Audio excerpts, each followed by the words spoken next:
Eu quero cumprimentá-lo com a paz do Senhor, dizer que é um prazer ter você aqui comigo para juntos iniciarmos mais um plano de estudo nas lições bíblicas da CPAD, sempre lembrando que o plano de estudo não é uma pré-aula ou uma aula antecipada, ou seja, com um conteúdo completamente desenvolvido, mas é justamente colocar em relevo as partes da lição que são mais importantes, de modo que a partir daquilo que é essencial, você capte a essência da lição e aí sim você vai agregando as questões secundárias ao seu raciocínio principal. De maneira que, se o assunto depois ficar perdido, ou seja, não for retomado durante um tempo, por exemplo, daqui um período longo, quando o assunto vier à tona, você já guardou aquilo que é essencial, que é o conceito da lição. Por isso que o plano de estudo é desenvolvido com essa metodologia aqui,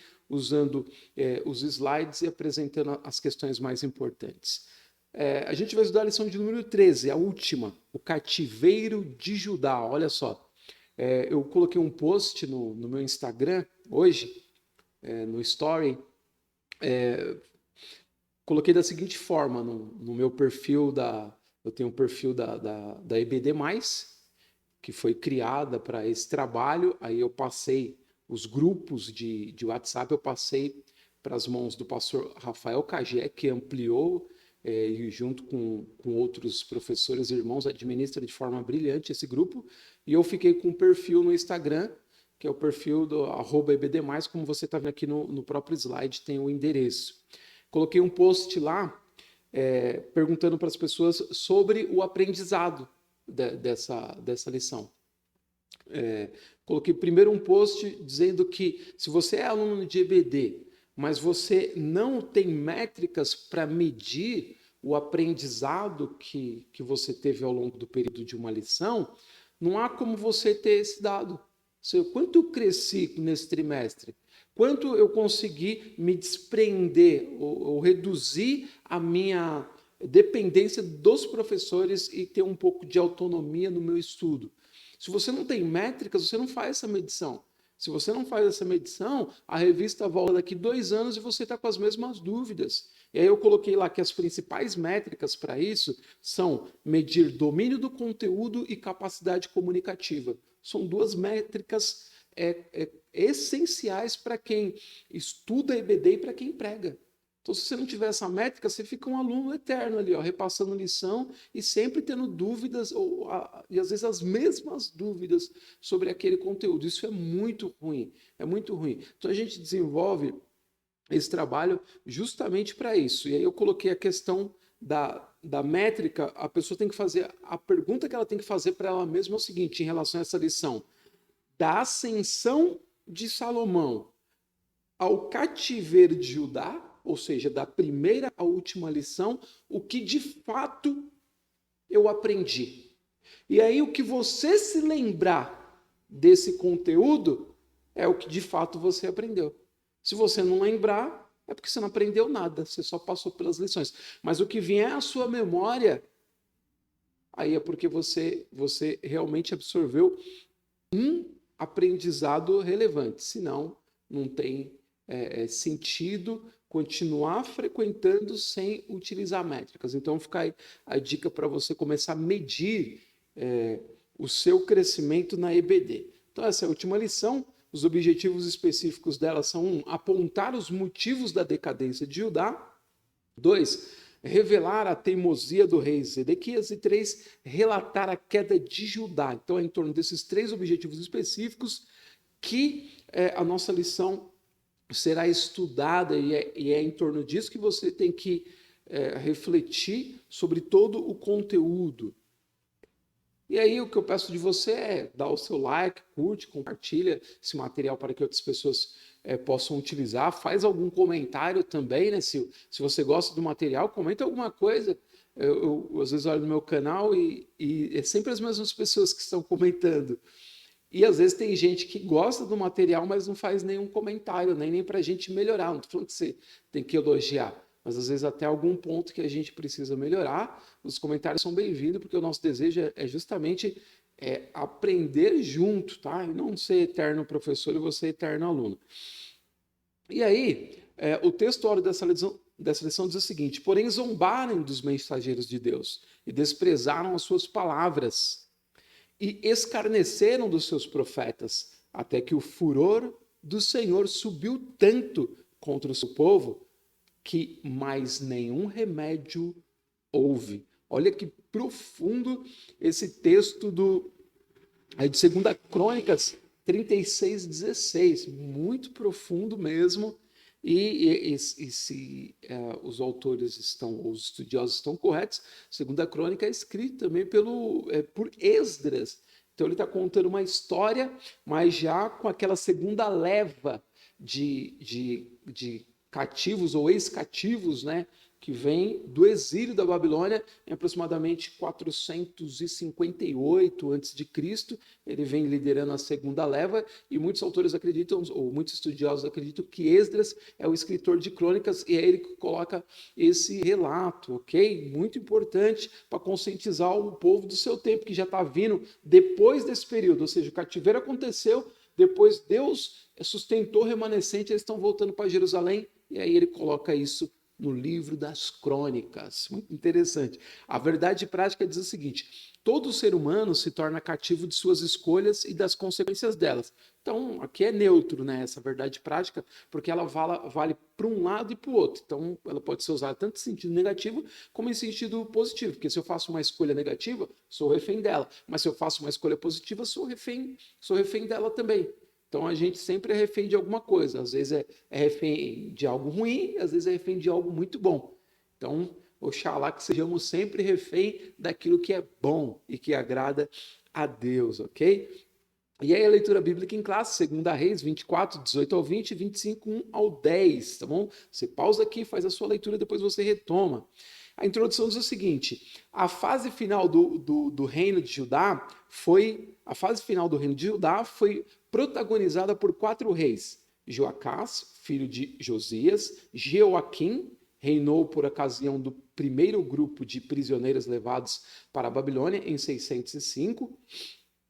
Joaquim, que com apenas 3 meses de reinado vivenciou o cerco de Jerusalém por Nabucodonosor, que resultou em 10.000 pessoas presas em 597 a.C., e Zedequias, o rei entronizado por Nabucodonosor no lugar de Joaquim.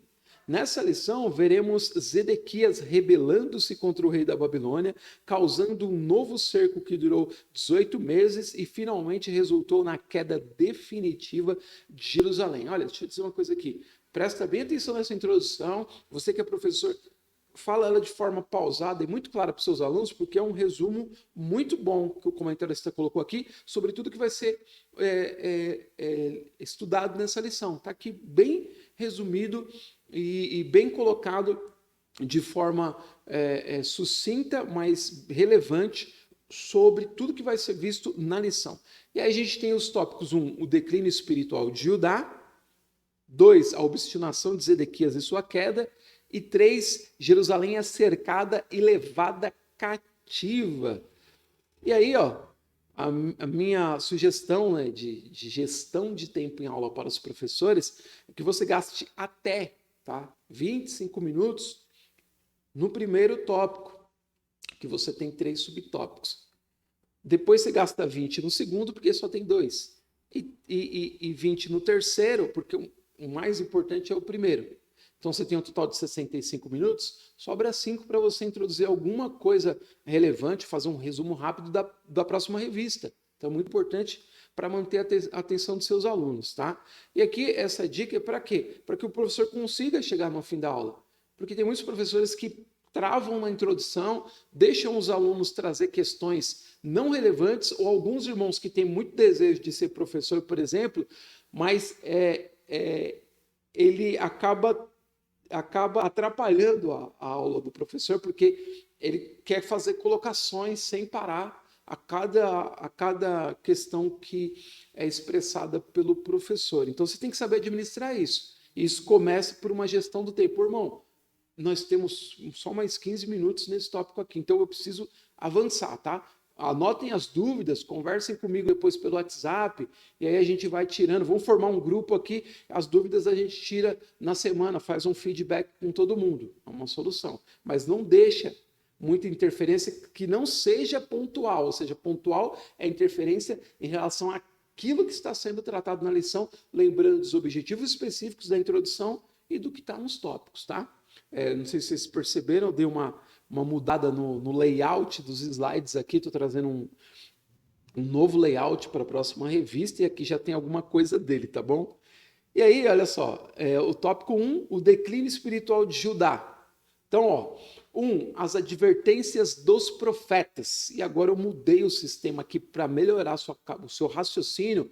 Eu coloquei em formato de lista aquilo que é mais importante e chamo isso de destaque, tá? Então, no ponto 1, o destaque é o seguinte: foram unânimes e incansáveis em denunciar as injustiças e as terríveis transgressões do povo e dos líderes da nação. É isso. Jeremias 11, 9 ao 12. 2. Previsão dos acontecimentos que levaram Judá ao exílio. 1. O ministério de Jeremias foi o mais importante desse período. 2. Ele iniciou suas atividades proféticas no reinado de Josias, do bom rei Josias. E 3. E deu continuidade durante os 4 reinos seguintes, que você acabou de ver lá no começo. Que 4 reinos seguintes? Volta lá na introdução, tá lá o comentarista colocou.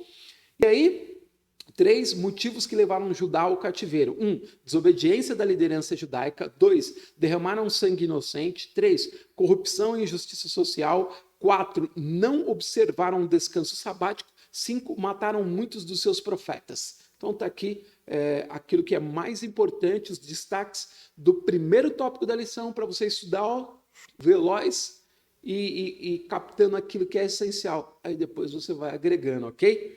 E aí, tópico 2, a obstinação de Zedequias e a sua queda. 1. A teimosia de Zedequias. Destaque. Primeiro, por sua própria conta, resolveu não dar ouvidos à voz do profeta. 2. Fez constantes ameaças a Jeremias e até tentou mantê-lo submisso aos seus caprichos. E 3. Jeremias, como homem de Deus, não se deixou corromper, antes proferiu toda a palavra do Senhor. Está aqui as referências bíblicas para você parar, fazer a sua leitura e tornar mais robusto o seu raciocínio. E aí, ponto 2, surdos aos ouvidos dos profetas. Destaque primeiro, Jeremias advertiu ao rei Zedequias dizendo que caso se rendesse à Babilônia, sua integridade seria preservada. 2, o rei não deu ouvidos ao profeta, razão de acontecer o que estava previsto. E 3, o poderoso exército da Babilônia invadiu e destruiu Jerusalém. Jeremias 39 e 1, está aí aquilo que é mais importante no tópico 2, para você já pegar esse raciocínio e a partir disso você ter um desenvolvimento mais robusto e depois se lembrar de maneira mais fácil. O 3, Jerusalém é cercada e levada cativa. Ponto 1, a destruição da cidade santa e do templo. Destaques. Primeiro, após 3 ofensivas dos babilônios, a forte e imponente cidade de Davi se encontrava completamente arrasada. 2. Durante o cerco de 18 meses, ninguém podia entrar nem sair. 3. Os víveres foram rapidamente consumidos, até que não restou mais nada. 4. Nesse momento, o poderoso exército da Babilônia invadiu a cidade. E 5. O templo sagrado, erigido há 380 anos, lá no Templo de Salomão, foi saqueado, destruído e queimado. É o resumo do ponto 1. E aí o ponto 2, a matança, o cativeiro, a peste e a pobreza. Jeremias descreve com riqueza de detalhes as deploráveis, aqui faltou um pedacinho, as deploráveis consequências e miséria que teve entre o povo, ok? E 3, a esperança profetizada. Olha só que interessante. Em Lamentações, o profeta desvela toda a sua tristeza, mas mesmo assim não deixou de se lembrar e registrar o quanto Deus é misericordioso e o tamanho da sua fidelidade. Eu acho que é até importante você, aluno e o professor também, fazer essa leitura de Lamentações de Jeremias 3, 22, 23, que é lindo. Lindo, lindo, lindo, lindo. Então faz essa leitura de esperança de um homem que estava derramado em lágrimas pelo seu povo. Jeremias estava destruído em lamentações, interiormente abalado por todas aquelas questões, mas a esperança dele num Deus tremendo, que as suas misericórdias se renovam a cada manhã, é lindo, é lindo, é lindo, é lindo.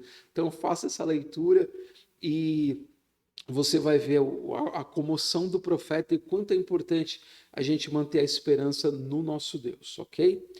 Os tópicos estudados foram o declínio espiritual de Judá, a obstinação de Zedequias e sua queda, Jerusalém é cercada e levada cativa. A conclusão diz o seguinte: a experiência do reino de Judá no cativeiro é uma triste lição para todos os crentes.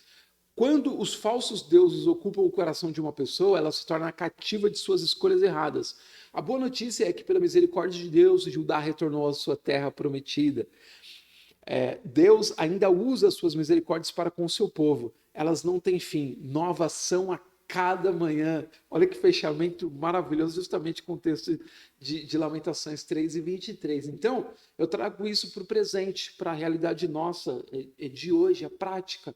Tem muita gente que só sabe falar da parte negativa, que você, pelos seus erros, você vai para o inferno, você vai ser punido, você vai sofrer.